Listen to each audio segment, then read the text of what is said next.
Portanto, hoje, independentemente do tipo de tema que iremos abordar, de um tema teológico, de um tema académico, Pai Santo, nós queremos buscar a Tua face, Senhor, assim como todas as manhãs, assim como o próprio Cristo, subindo ao monte, buscava a face de Deus e se separava para orar a Deus. Assim, Pai, hoje, neste monte de madrugada, enquanto o sol está a nascer, nós queremos, ó Pai, ter estes momentos contigo, Senhor, independentemente de estarmos a falar do estudo académico ou de estarmos a fazer um devocional a qualquer outra tarefa. Nós te pedimos a tua presença, a tua graça e a tua misericórdia sobre as nossas vidas, nos padrões que nos tens ensinado, nos padrões que nos tens amado, nós também te amamos. E queremos colocar e apresentar as nossas vidas diante de ti com alegria, com paixão, com mansidão. Pai Santo, não trazendo a dureza do nosso coração, mas muito pelo contrário, tornando o nosso coração em corações de carne, onde tu possas escrever a tua palavra, e onde por intermédio do conhecimento e da sabedoria estejamos a adquirir, Senhor.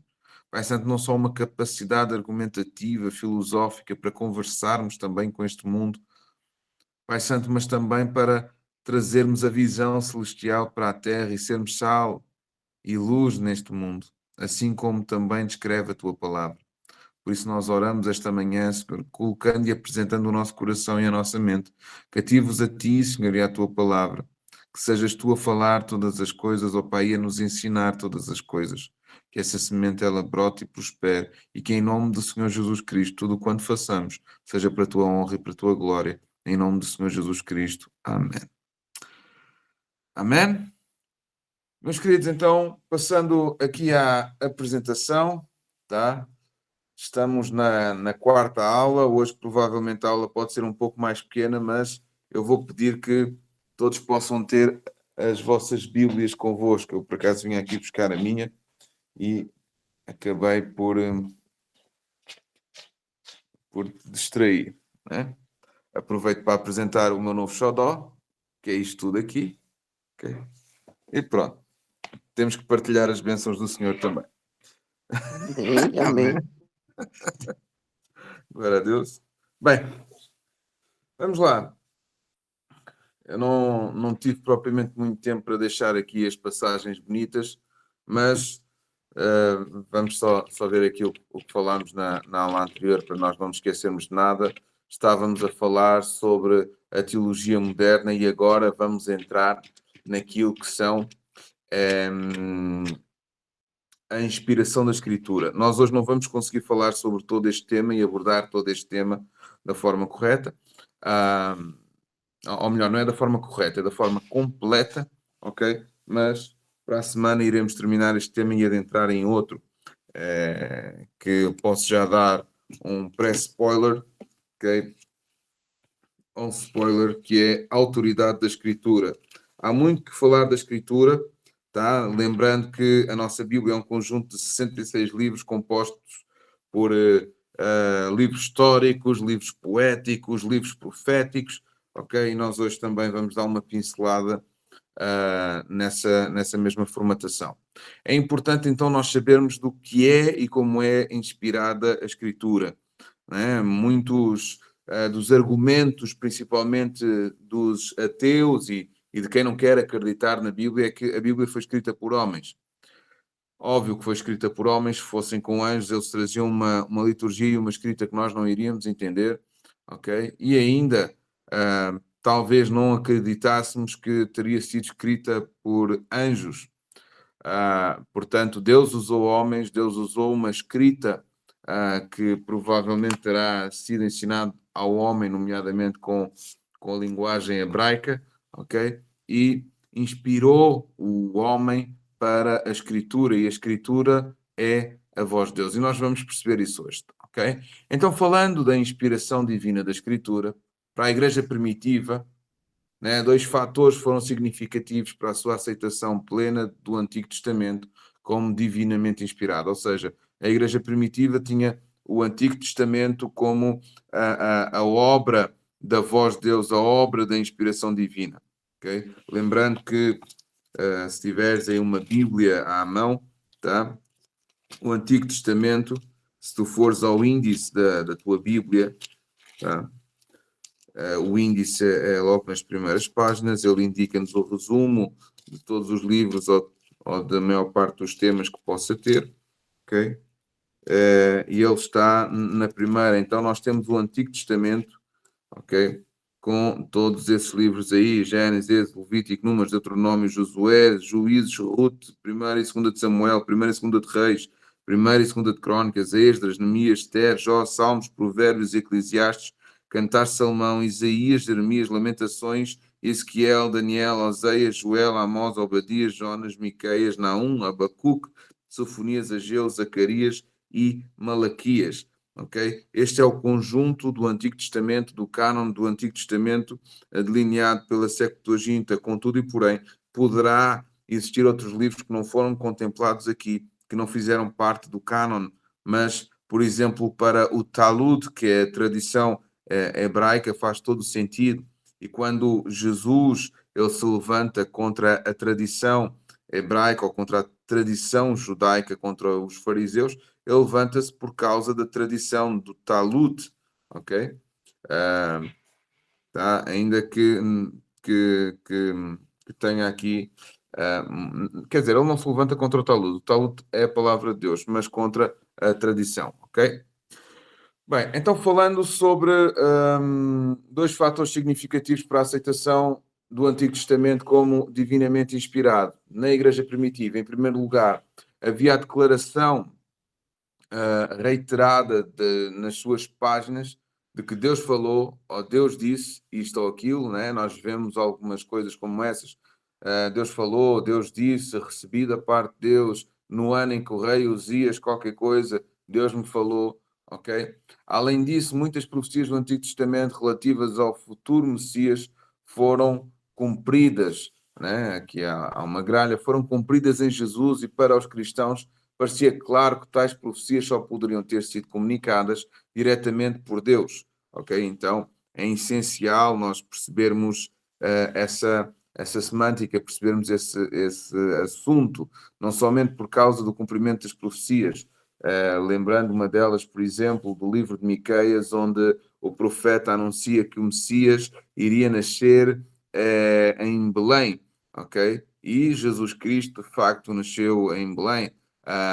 O nascimento virginal de Jesus, né? Um filho se nos deu, a vinda dele como um menino, como um homem, né? Ali em Isaías. Então existem muitas e muitas profecias do Antigo Testamento, e essa também foi uma da forma de escolha da Septuaginta quanto ao critério desses mesmos livros e do critério do Talmud, ou seja, o cumprimento dos profetas, tá?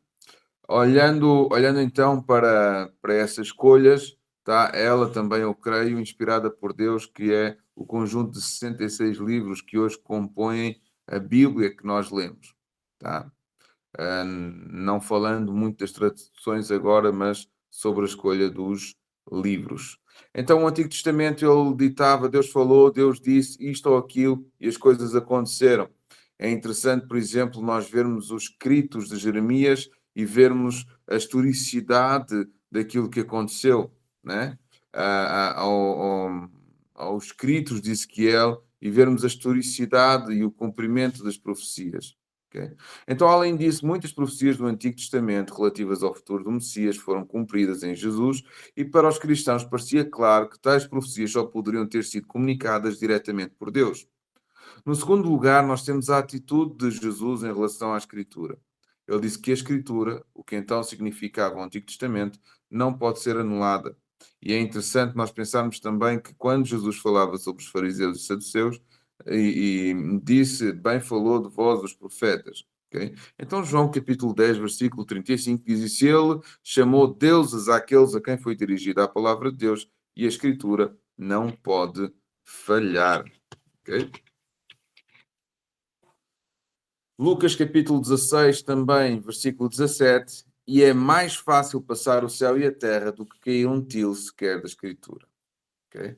Estas são verbalizações de Jesus acerca da Escritura. Jesus amava o Antigo Testamento e viveu a sua mensagem básica, demonstrando assim que o aceitava como palavra de Deus.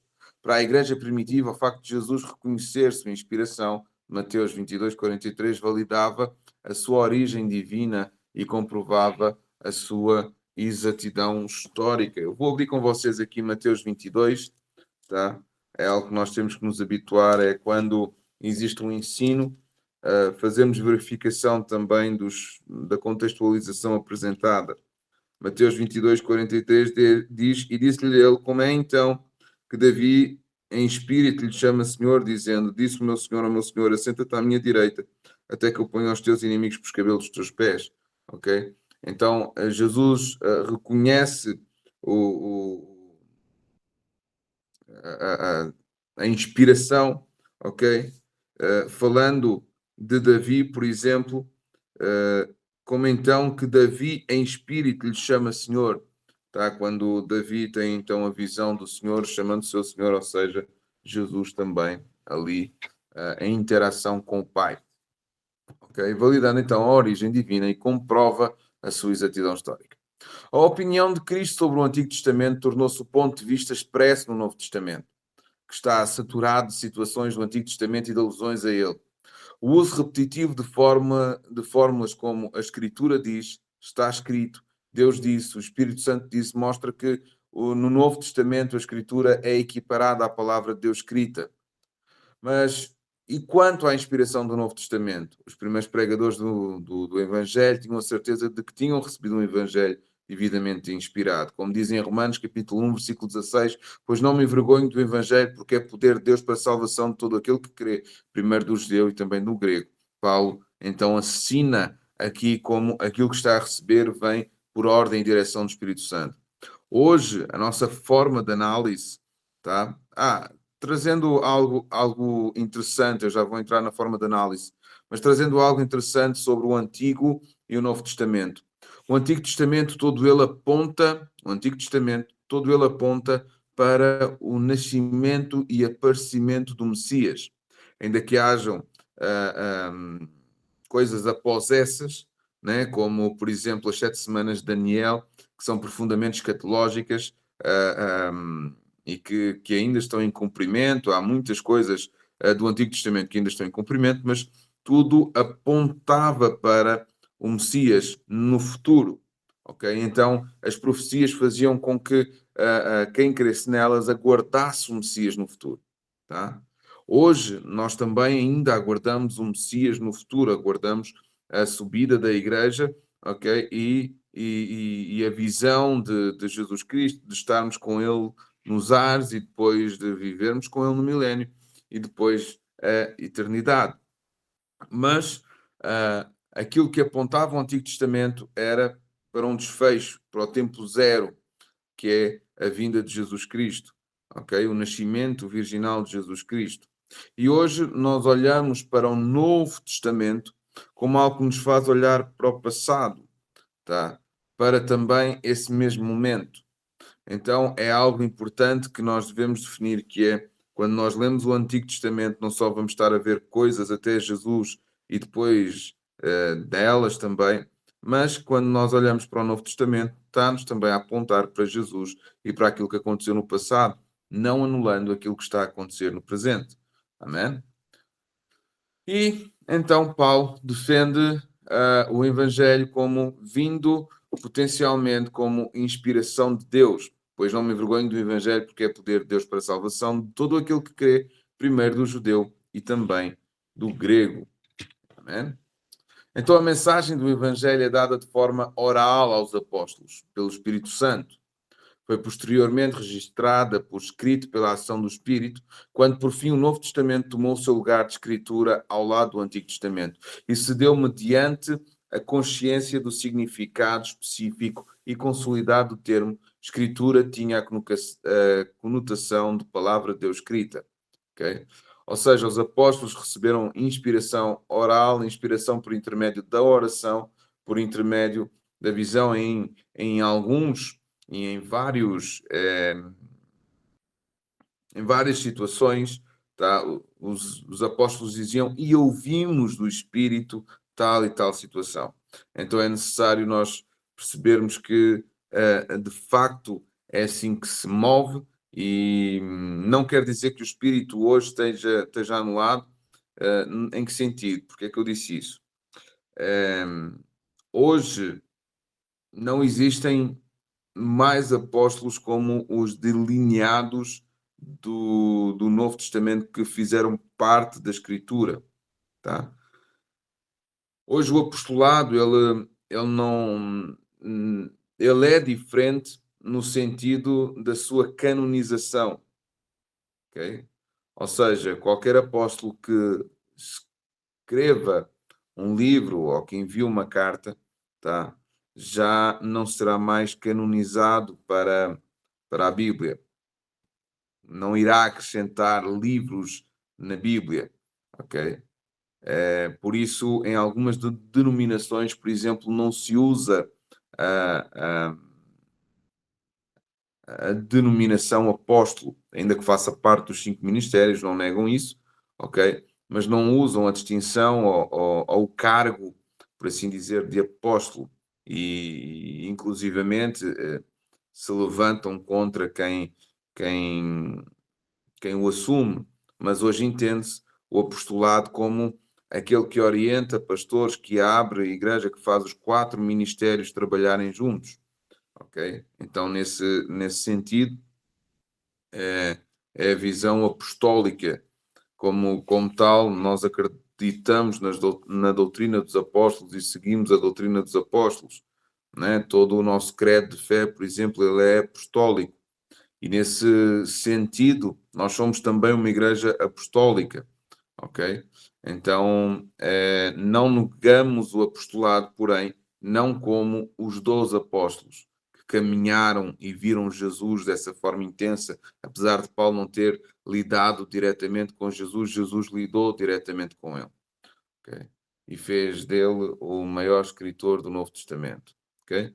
Então, em Atos 1, nós acreditamos ser o médico, o doutor Lucas, né, que escreveu o Evangelho de Lucas, tá? Ele diz, escreveu o primeiro livro ao Teófilo, relatando todas as coisas que Jesus começou a fazer e a ensinar.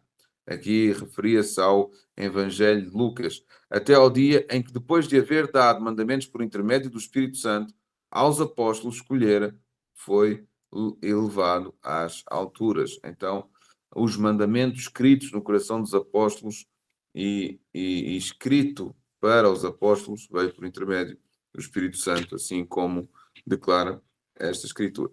Consequentemente, os 2 testamentos foram feitos um para o outro, ou seja, eles não se negam, eles se completam. Constituem para o cristão um único pronunciamento de Deus. Chama-se a isso escrituração, ao processo de registar por escrita a autorrevelação divina, de modo que o produto resultante pode ser designado com precisão como palavra de Deus.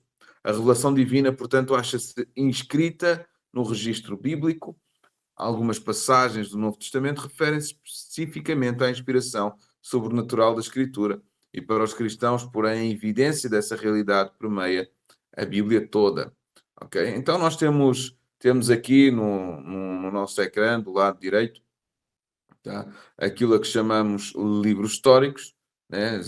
Gênesis do Antigo Testamento, Gênesis, Êxodo, Levítico, Números, Deuteronômio, Josué, Juízes e Ruth, também considerados, 1ª e 2ª de Samuel, 1ª e 2ª de Reis, 1ª e 2ª de Crónicas, Esdras, Neemias e Esther. Depois temos os livros poéticos, né, ali escrito como poesias, Jó, Salmos, Provérbios, Eclesiastes e Cantares. Temos também, dentro desses, da história, as leis de Moisés, que são o Pentateuco, que são essas 5 primeiras, e a Talmud, eu não sei se conseguem ver a seta aqui no ecrã, se é que o rato está vivo, tá? O Talmud engloba todos estes livros. Eu creio que ainda haja um ou mais que me pode estar a escapar, mas por acaso vou ver aqui para não estar a trazer nenhuma informação errada.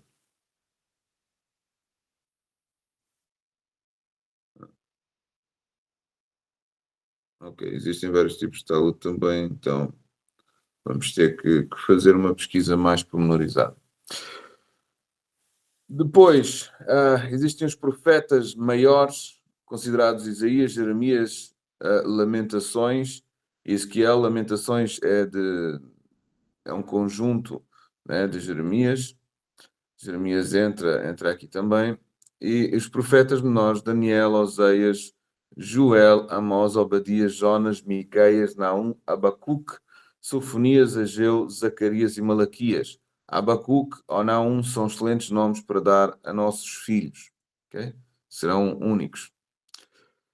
Novo Testamento, temos então biografias, tá? Mateus, Marcos e Lucas. Temos a história descrita de Atos, que estes também são os evangelhos, e temos as cartas paulinas, né? Que é Romanos, 1ª e 2ª de Coríntios, Gálatas, Efésios, Filipenses, Colossenses, 1ª e 2ª de Tessalonicenses, 1ª e 2ª de Timóteo, Tito e Filemão. Outras cartas também é Hebreus, Tiago, Pedro, 1ª e 2ª de Pedro, 1ª, 2ª e 3ª de João e Judas, e a profética, que é Apocalipse. Ok? Se eu me enrolar a dizer alguma coisa, é porque deitei-me tarde e acordei cedo, tá bem? E não levem em consideração. Okay? Agora, a natureza da inspiração. Bem, até meados do século XIX, a Igreja tinha uma postura unânime em relação à inspiração. Deus deu as palavras tais como se encontram nas Escrituras e os seus autores humanos para perpetuar de forma inequívoca a sua autorrevelação especial. No segundo século, Justino Mártir referia-se à Bíblia como uma linguagem genuína de Deus. No quarto século, Gregório de Nissa disse que ela era a voz do Espírito Santo. Nos séculos XVI e XVII, os reformadores protestantes repercutiram essas declarações, ou seja, as duas para eles eram irrevogáveis. Contudo, na segunda metade do século XIX, a penetração das ideias evolucionistas e o surgimento da alta crítica no estudo bíblico, ou nos estudos bíblicos, levaram alguns teólogos a questionar o conceito histórico da inspiração verbal. Mais uma gralha aqui. Foram feitas tentativas de modificar o conceito ou de substituí-lo completamente por uma nova doutrina da inspiração que abrisse espaço a uma teoria do desenvolvimento religioso e fazer do Antigo Testamento uma colcha de retalhos. Alguns teólogos deslocaram a sede da inspiração da palavra objetiva para uma experiência subjetiva. Tal experiência pode ser a de um gênio da religião ou de um profeta cujas intuições e vislumbres da verdade foram preservadas na Bíblia. Pode ser também a experiência de uma pessoa que hoje, tocada por uma palavra ou por uma mensagem da Bíblia, reconhece que ela é um livro inspirador. Vamos lá. Quais é que são os riscos de relativizar a Escritura e de apontar esta alta crítica? É que passou-se a usar as lentes da filosofia, da psicologia, sei lá, de vários conceitos humanos e várias disciplinas humanas para lerem a Bíblia. Okay? E, na verdade, a Bíblia é que nós devemos usar as lentes bíblicas para ler a realidade, para ler aquilo que está fora.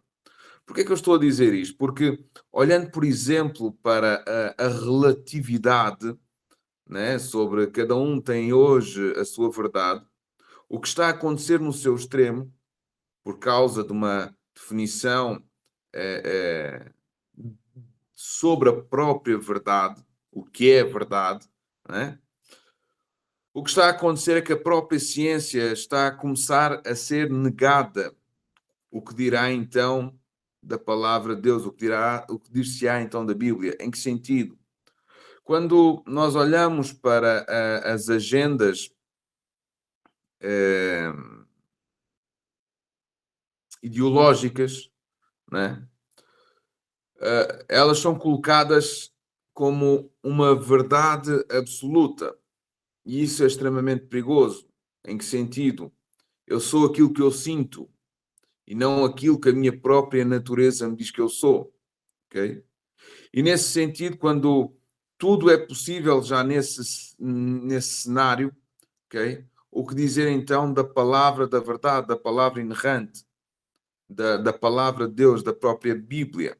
Okay? Se é possível hoje refutar a própria biologia, o que dirá então sobre a palavra da verdade, ainda que esse seja o espírito do anticristo negando a própria a própria visão sobre o que ela é, né? Trazendo outros tipos de realidades que não são realidades, são apenas intenções do coração, que são extremamente enganosas, e o problema do engano é que ele é enganoso, e quem vive no engano irá permanecer no engano até que se arrependa e se permita ser iluminado pela voz da verdade, ser iluminado pela Escritura, ser iluminado por o caminho, ok? Como nós lemos o Salmo 119, a lâmpada para os meus pés, não é? A luz para os meus caminhos é a tua palavra. Nesse sentido, então, por causa desse mesmo relativismo e desta mesma alta crítica que apareceu no século XIX, hoje existem outros tipos de ideologias que contrariam as próprias leis do Antigo Testamento e do Novo Testamento também, nomeadamente a homossexualidade. Tá? Existem hoje, ou nasceram igrejas, tá? que têm toda a liturgia de uma igreja comum, porém, dentro pode haver relacionamentos homoafetivos. Tá? A Bíblia contraria e chama isso de perversão e pecado sexual, okay? De abominação aos olhos do Senhor. Para além disso, existem tantos outros comportamentos também que nós não podemos negar. Tá? Agora, se é possível, então, nós trazermos uma alta crítica e dizer parte daquilo é verdade, parte daquilo não é verdade, parte daquilo é assim, porque nós conseguimos hoje entender, então a Bíblia tem que ser reescrita e tem que ser readaptada aos tempos modernos, tem que ser readaptada à evolução da humanidade. Isso é mentira. A Bíblia ela é perfeita do início ao fim. Ela declara-se a si mesma. Ela não tem que ser atualizada. O homem é que tem que voltar a colocar as lentes da verdade. A Bíblia não tem e não precisa de atualização. Existem outros riscos também, com as novas versões, por exemplo, é que elas começam-se a afastar para um termo cultural, né? E para uma interpretação cultural daquilo que aconteceu no passado. Tá? Em vez de explicar a cultura do passado, ela tenta trazer morfologias ou visões para os tempos modernos. Isso também pode constituir lugar para heresias, ok? Lugar para enganos, amém? Então, nesse sentido, nós temos que ter muito cuidado quando nós, por exemplo, eu amo todas as traduções, para falar a verdade, porque elas nos ajudam a interpretar, ajudam-nos a olhar o espaço, ajudam-nos a entender algumas coisas, mas nós devemos nos achegar ao original quanto mais for possível, ok?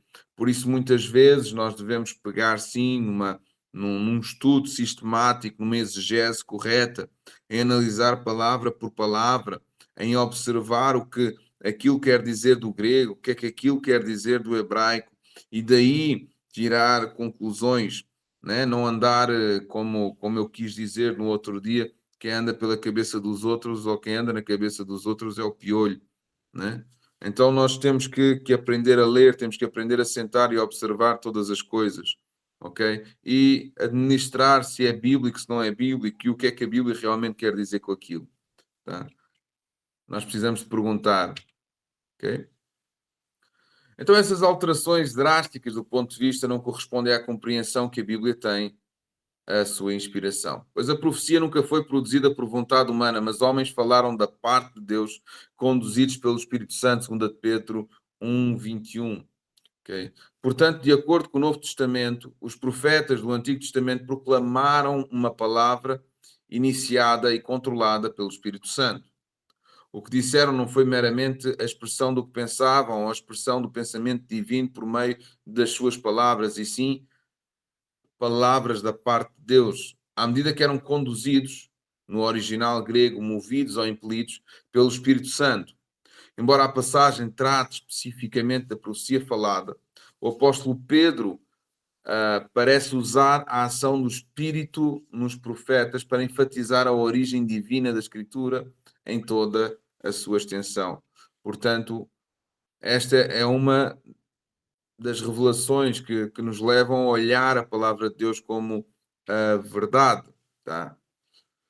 Em 1 Pedro 1, do capítulo 3 ao 25, diz o seguinte: Bendito é o Deus Pai de nosso Senhor Jesus Cristo, que segundo a sua muita misericórdia, nos regenerou para uma viva esperança, mediante a ressurreição de Jesus Cristo dentre os mortos, para uma herança incorruptível, sem mácula, imarcessível, reservada nos céus para vós outros, que sois guardados pelo poder de Deus mediante a fé para a salvação preparada para revelar-se no último tempo. Nisto exultais, embora no presente, por breve tempo, se necessário sejais contristados por várias provações, para que, uma vez confirmado o valor da vossa fé, muito mais preciosa do que o ouro perecível, mesmo apurado por fogo redundante em louvor, glória e honra na revelação de Jesus Cristo, a quem não havendo visto a mais, no qual, não vendo agora, mas crendo, exultais com alegria indizível e cheia de glória, obtendo o fim da vossa fé, a salvação da vossa alma. Foi a respeito desta salvação que os profetas indagaram e inquiriram. Portanto, ele está a fazer aqui já um apontamento sobre os profetas do passado. Ele referia-se a Miqueias, referia-se a Daniel, referia-se a Isaías, referia-se a todos esses profetas do passado, os quais profetizaram acerca da graça e a vós outros destinada, investigando atentamente qual a ocasião ou quais as circunstâncias oportunas indicadas pelo Espírito de Cristo que nele estava, ao dar de antemão o testemunho sobre os sofrimentos referentes a Cristo e sobre as glórias que os seguiriam. Olhando para aqui, quem se sentir à vontade de abrir o microfone para falar, pode falar. De quem Pedro estava a falar, de que livro Pedro estava a falar quando ele diz o testemunho sobre os sofrimentos referentes a Cristo. Alguém quer arriscar? Só para eu saber se não está toda a gente a dormir, se há aí alguém.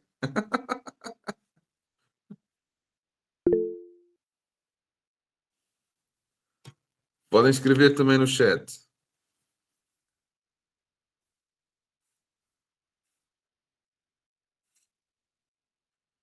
De quem será? Ok, o pessoal está acordado, pelo menos. De quem será que Pedro está a falar aqui? Pode abrir o microfone e podem falar. Não sei se já escreveram alguma coisa no chat, não consigo ver tudo ao mesmo tempo. Ninguém quer arriscar, meu Deus. Ou eu estou sem som?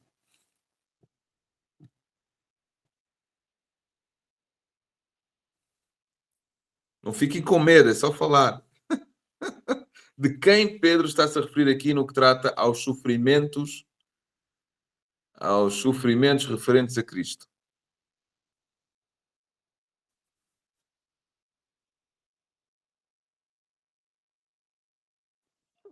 Aos cristãos, a quem segue a Cristo ali.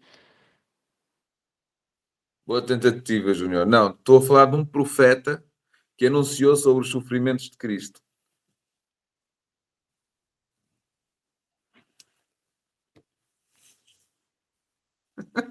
É, Isaías? eu falo, Isaías, isso mesmo. Ok? Ou seja, há sempre uma referência, ok? E Paulo, de facto, ele diz isso de Isaías. Por isso a Bíblia ela se comprova a si mesma e os profetas anunciam, tá?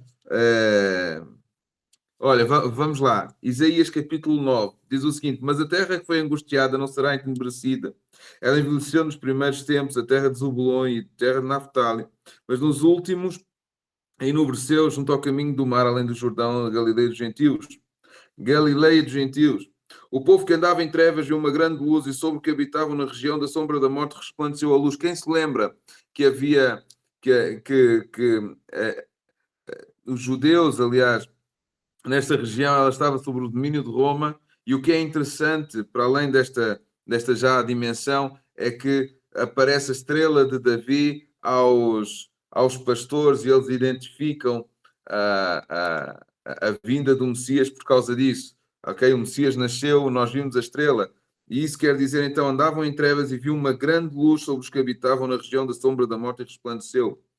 Tu multiplicaste este povo e a alegria lhe aumentaste, todos se alegrarão perante ti, como se alegraram na ceifa e como se exultam quando repartem os despojos, porque tu quebraste o jugo que pesava sobre ele, a vara que lhe feria aos ombros e o cetro do seu opressor, como no dia dos medianitas. Estamos a falar do quê?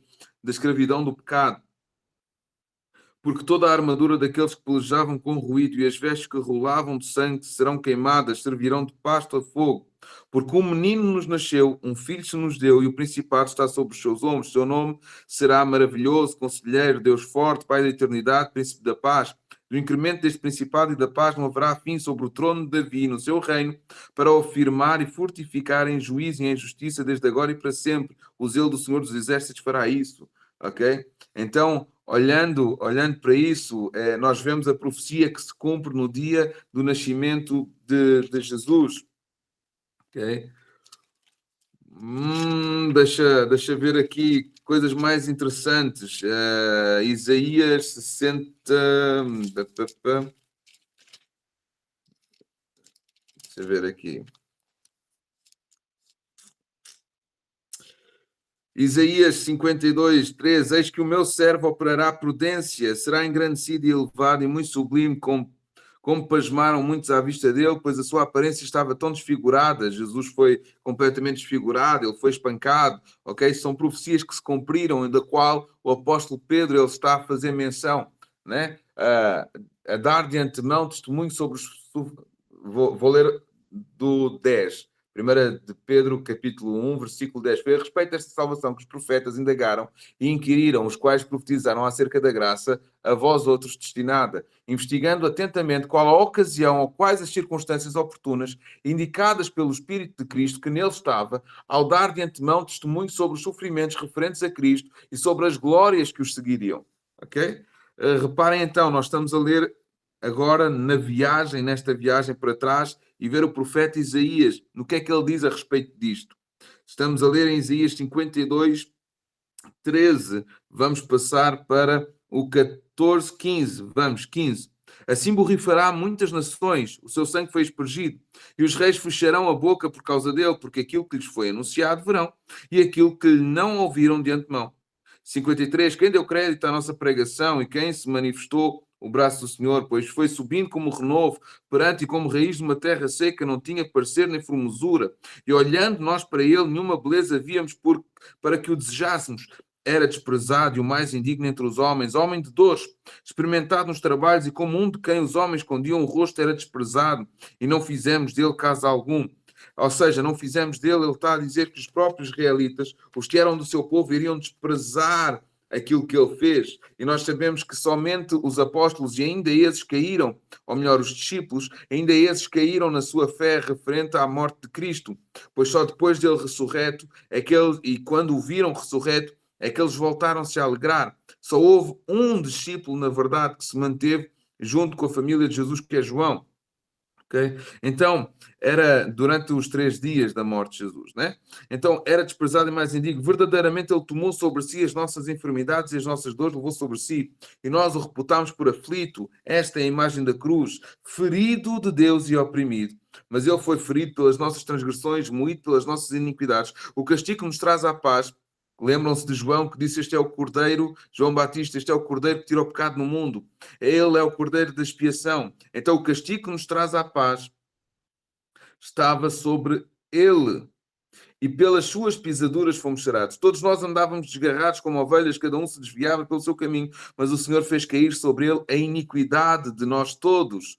Ok? Lembram-se que no dia em que Jesus foi crucificado, uma grande nuvem de iniquidade, ou seja, tudo se fez trevas à sua volta, houve um desfecho, todo o pecado do mundo e toda a opressão do mundo estava naquele lugar, naquele exato momento. Ok?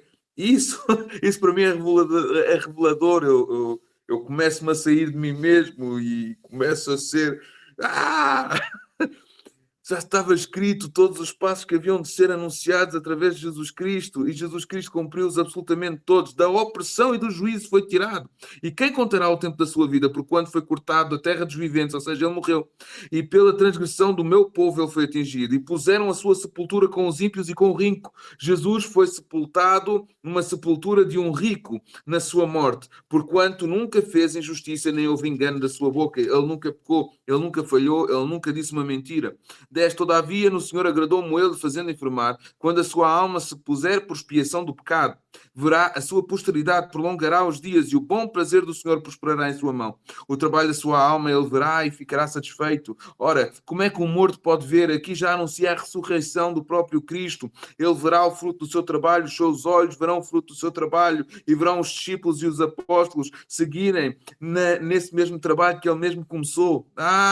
Eu estou a ferver aqui. Com o seu conhecimento, o meu servo justo justificará a muitos, porque as suas iniquidades Deus levará sobre si, pelo que lhe darei parte de muitos, e com os poderosos repartirá ele o despojo. Vocês lembram daquilo que ele diz em Apocalipse 3, né, que aquele que vencer, dar-lhe-ei a sentar comigo no meu trono, há despojo do seu trono, pelo que lhe darei parte de muitos, e com os poderosos repartirá ele o despojo, porquanto derramou a sua alma na morte, e foi contado com os transgressores, mas ele levou sobre si o pecado de muitos, e pelos transgressores intercedeu. Vocês lembram na cruz? Pai, perdoa-os, porque eles não sabem o que fazem. Todo o cumprimento da Escritura, toda a revelação dos Evangelhos está aqui.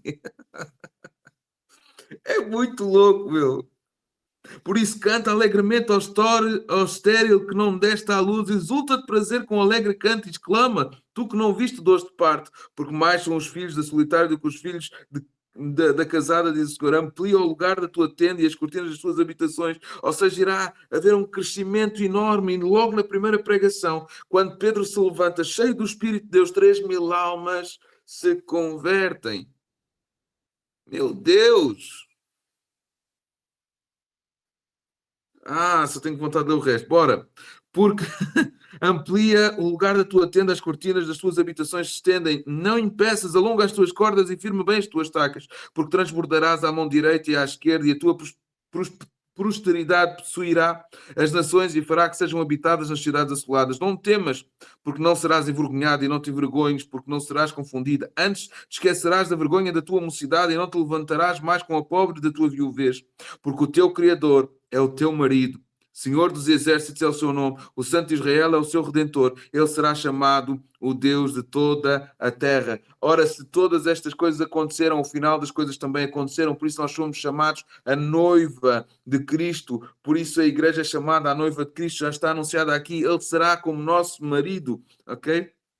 Ainda que isso para os machos seja complicado, mas ele diz, eu sou o teu Criador, o teu Criador é o teu marido, Senhor dos exércitos é o seu nome, e o Santo de Israel é o teu Redentor, ele será chamado Deus de toda a terra. E se está certo nesta parte, está certo na crucificação, está certo na ressurreição, está certo também no final, porque o Senhor te chamou como a uma mulher desamparada, triste de espírito, como uma mulher da mocidade que é desprezada, diz o teu Deus. Por um pequeno momento te deixei, mas com grande misericórdia te recolherei. Em grande ira escondi a face de ti por um momento, mas com benignidade eterna me compadecerei de ti, diz o Senhor, teu Redentor.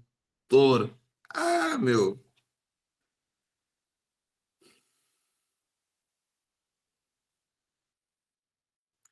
É bom demais.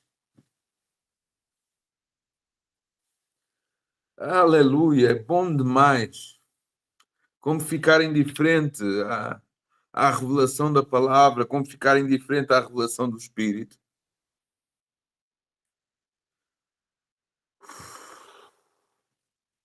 Não sei quanto a vocês, mas eu estou a ferver aqui.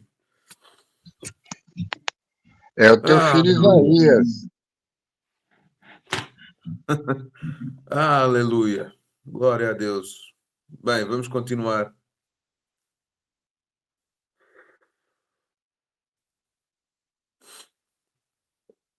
Onde é que nós estávamos? 10. Foi a respeito dessa salvação que os profetas indagaram e inquiriram, os quais profetizaram acerca da graça a vós outros destinada, investigando atentamente qual ocasião, as quais as circunstâncias oportunas indicadas pelo Espírito de Cristo nele estava, ao dar de antemão testemunho sobre os sofrimentos referentes a Cristo e sobre as glórias que o seguiriam. A eles foi revelada que não para si mesmos, mas para vós outros ministravam as coisas que agora vos foram anunciadas por aqueles que pelo Espírito Santo enviado do céu vos pregaram o Evangelho, coisas essas que anjos anelam por escrutar. Por isso, cingindo, anjos são os enviados, ok?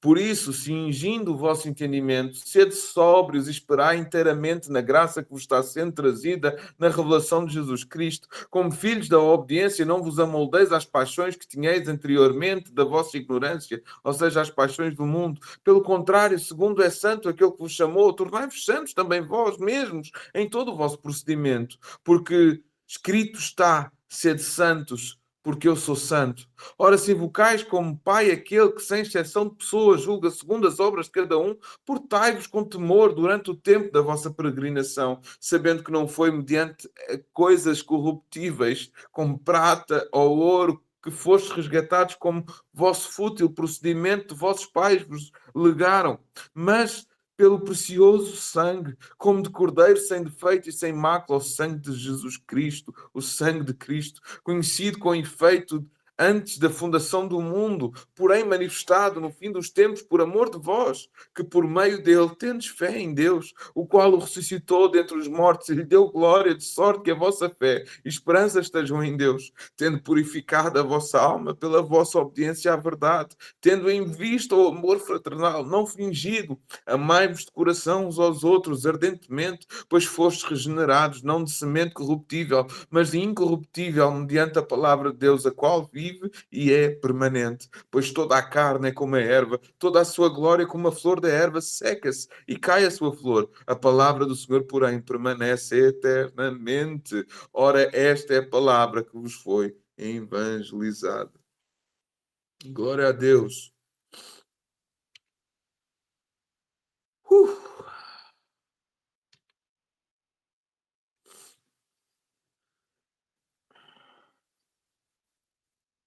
Glória a Deus. Esta deve ser a revelação da Escritura, que se ela está certa no início, ela também está certa no fim. Esta é a revelação ardente em como ela se complementa a si mesma. E não dá para anular o antigo, não dá para anular o novo. Os dois se complementam e quando nós agarramos como testamento de filhos que têm uma herança, esta é a nossa herança. Assim como ele ressuscitou, assim também nós devemos de ressuscitar nele e com ele, e por ele todas as coisas. Ele glorificará o nome sobre aqueles que creem, ele glorificará não somente com a sua presença, mas mais do que isso. Ele dará a sentar com herança, com poder e autoridade, debaixo daquele que sempre criou e fez todas as coisas, debaixo do eterno e maravilhoso Deus. Oh, Deus.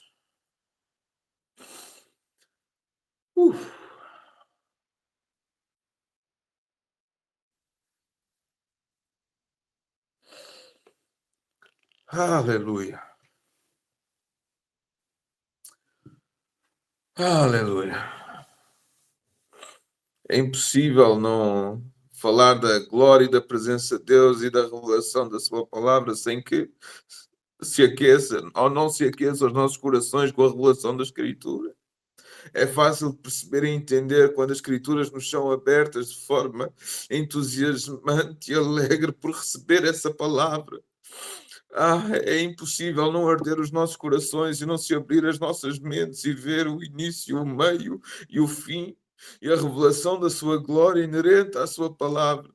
Porque o Espírito da palavra caminha com ela mesma, nós não podemos rejeitar mais a palavra, muito menos negligenciar o tempo com ela, porque é tempo com o Espírito.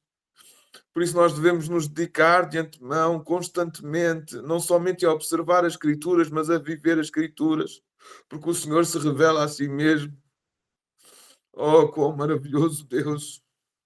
Por isso é fácil de entender aquilo que aqueles dois discípulos caminhavam para Emaús, tristes, assolados, porque o seu mestre tinha morrido, tinha falecido, mas eles ouviram de antemão que ele iria ressuscitar, mas apenas não creram na ressurreição, mas creram no resto. E assim como eles anunciaram, acaso os nossos corações não ardiam enquanto ele nos abriria a Escritura, e ele falava exatamente do mesmo livro, Isaías. Assim como a Escritura se cumpriu diante dos seus olhos, assim mesmo também aquele eunuco etíope dentro daquela carruagem onde Filipe foi impelido a correr atrás da sua carruagem, e ao ver aquele homem que estava a ler o mesmo escrito de Isaías. Por isso é tão poderosa a glória de Deus quando nós lemos estes textos e vemos a veracidade do seu conteúdo, não só daquilo que foi escrito 1500 ou 1000 ou 500 anos atrás, não importa, mas o que importa é que se cumpriu em Jesus Cristo todas as coisas, e aquilo que ele anunciou no futuro também se irão cumprir. Oh Deus, aumenta-nos a fé, Senhor, aumenta-nos a graça e a esperança da longanimidade em observarmos a Tua palavra. Aumenta-nos a fé, Senhor, e a esperança, não só ao vermos o que aconteceu no passado, mas aquilo que está a acontecer no presente, almejando aquilo que irá acontecer no futuro. Eu não sei quanto a vocês, mas aqui há uma presença gloriosa.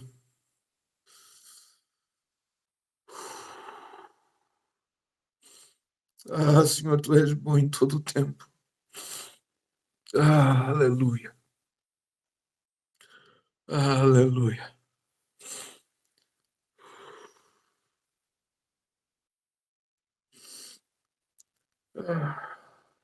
Amém? Continuando, senão não conseguimos também terminar, já são 7 horas e eu achava que tinha pouco conteúdo para hoje. Quando o Espírito está presente, o conteúdo é somente ele.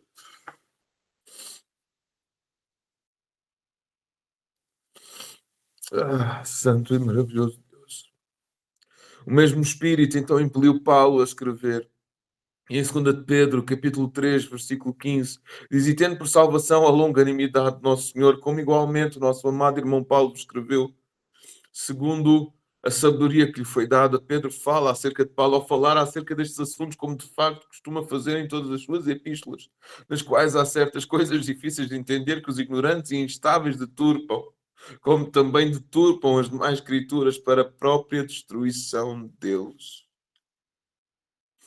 No que diz respeito, então, tanto à palavra escrita quanto à falada, o Espírito Santo iluminou a mente e supervisionou a obra dos autores bíblicos.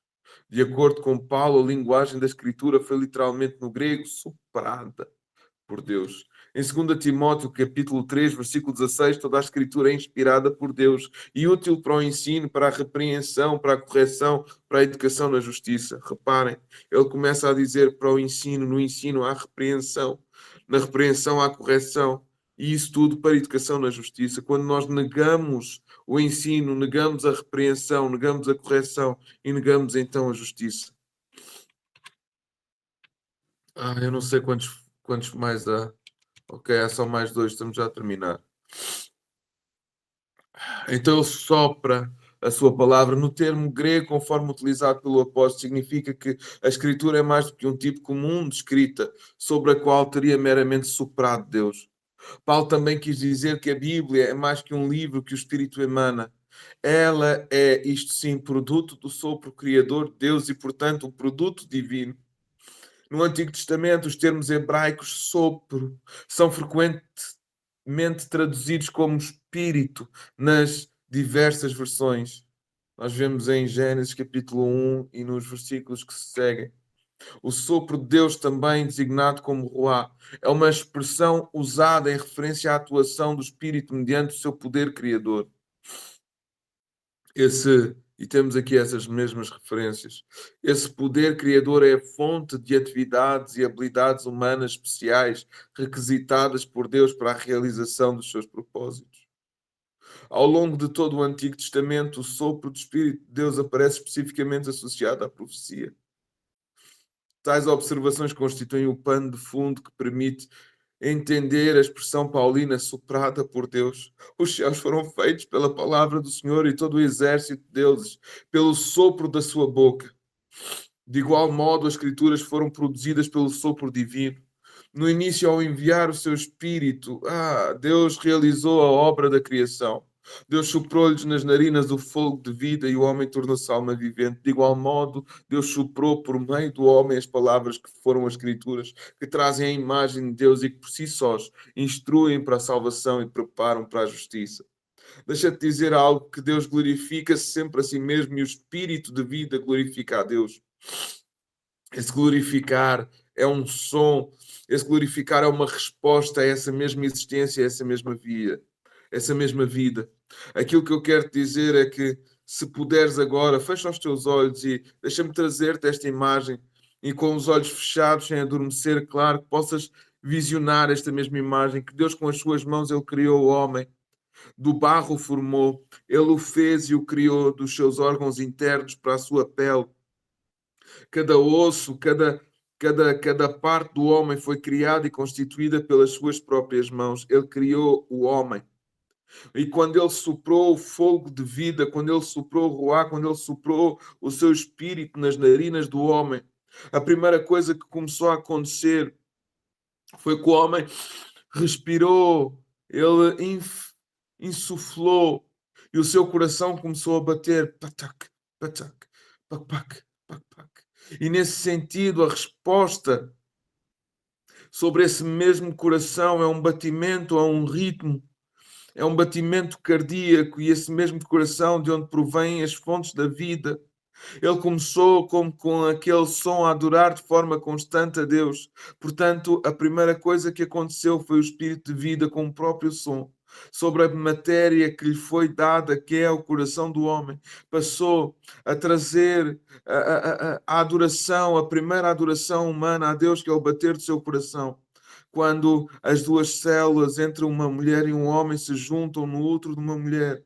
Quando o ruá e o sopro de vida sopra sobre aquele lugar, a primeira coisa a bater é exatamente o coração. E esse coração começa já desde aquele pequeno feto a adorar a Deus, a glorificar ao Senhor com movimento e com vida, trazendo a imagem de quem Ele é, glorificando o nome do Senhor, porque o Pai e o Filho, aliás, porque o Filho e o Espírito glorificam a Deus, e o Pai glorifica o Filho e o Espírito. Ah, quão maravilhosa imagem do coração que bate, e o fogo de vida, ele permanece como um sopro, declarando o nome do próprio Senhor como um Yahvé. É como o nome do Senhor, ele não tem uma tradução, ele não tem uma dicção, mas ele é como um respirar. E sempre que um homem, sempre que um ser qualquer está a respirar, ele, com esse som da respiração que é audível, ele está também a glorificar a Deus.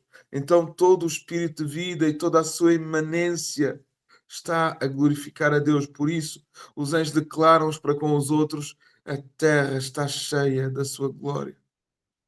A terra está cheia de vida. Essa é a visão assombrosa da adoração de Deus, essa é a visão gloriosa. Podem abrir os olhos, vamos continuar, nós estamos já no fim. Amém? Desculpem o passar da hora. Em 2 Timóteo, capítulo 3, versículo 15, diz: e que desde a infância sabes as sagradas letras que podem tornar-te sábio para a salvação e pela fé em Cristo Jesus.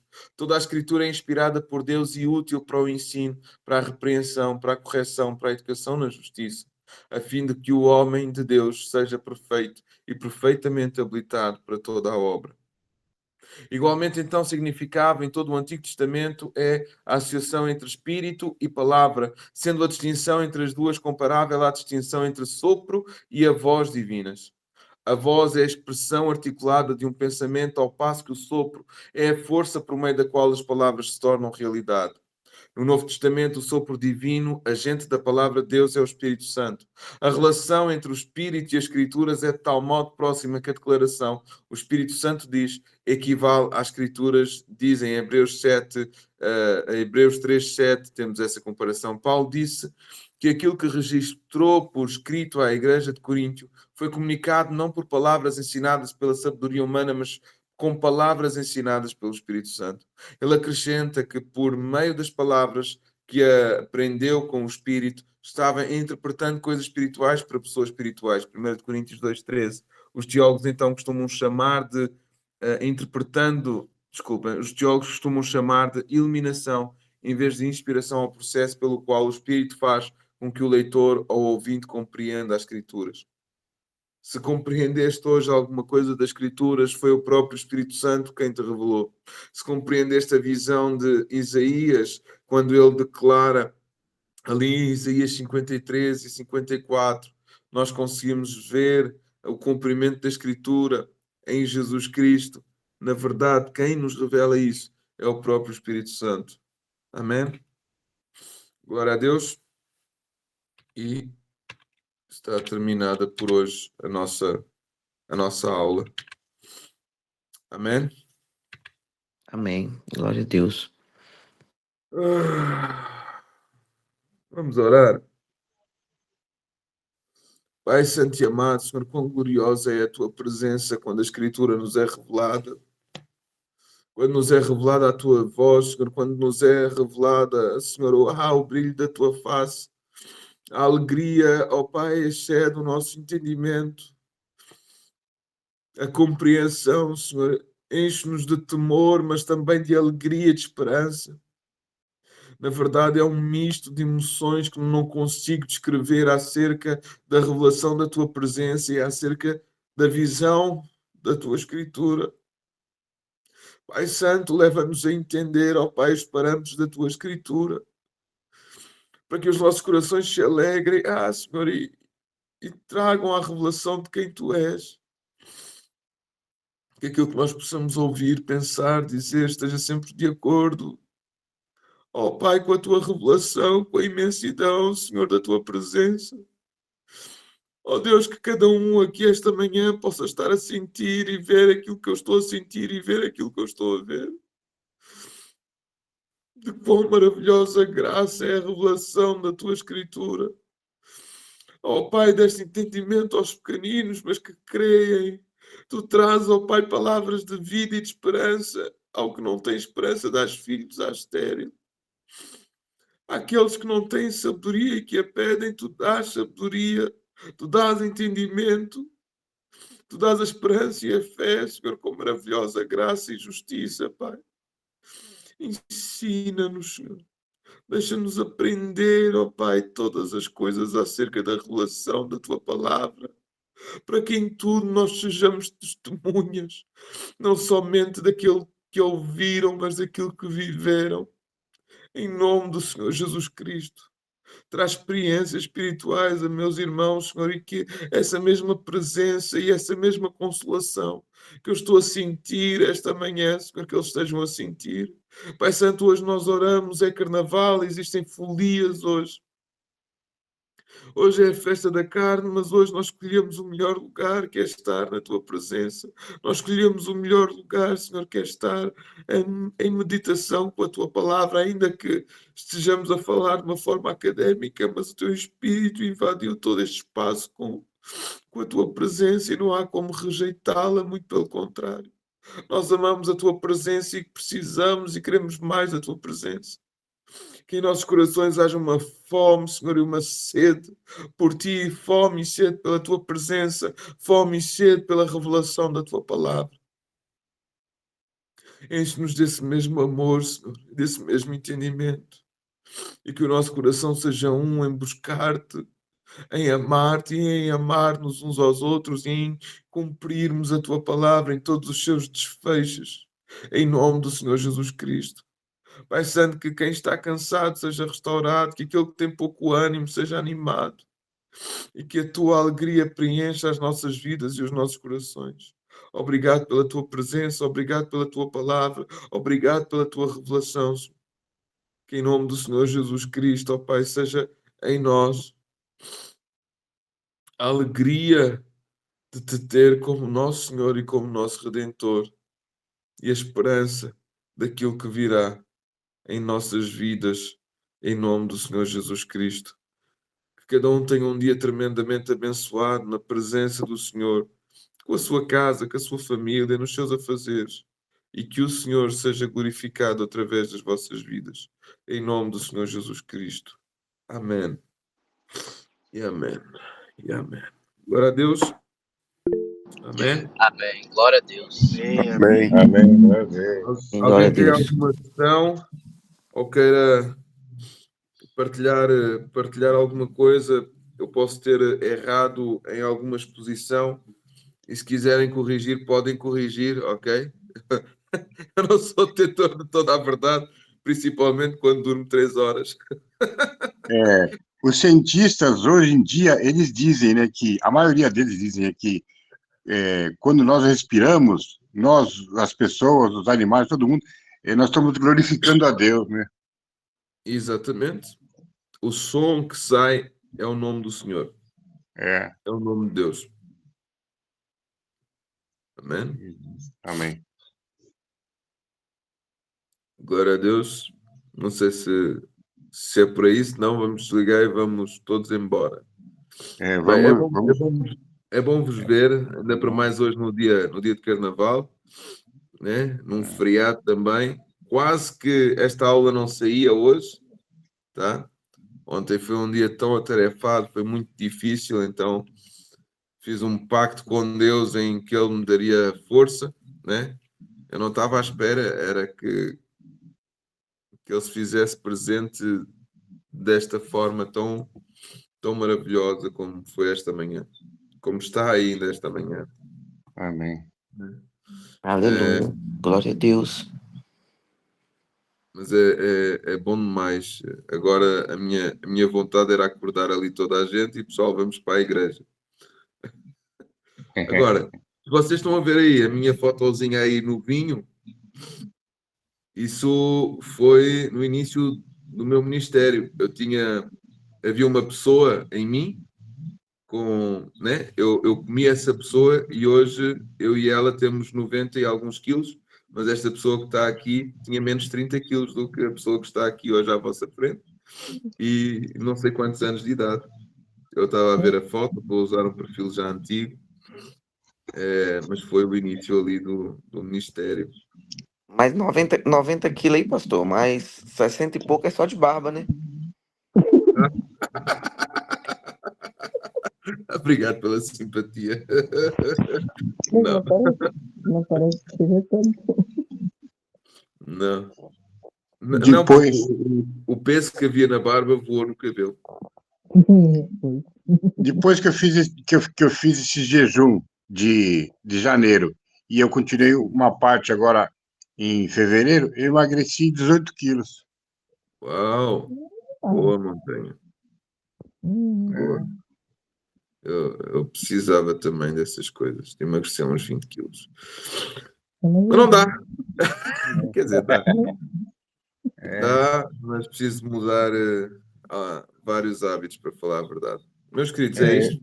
Vou deixar de partilhar aqui. Eu já não janto mais de noite, no caso, no máximo às 6 horas da tarde. Não passo disso. Se emagrecer mais, montanha. Vai deixar de ser montanha e ser monte, hein?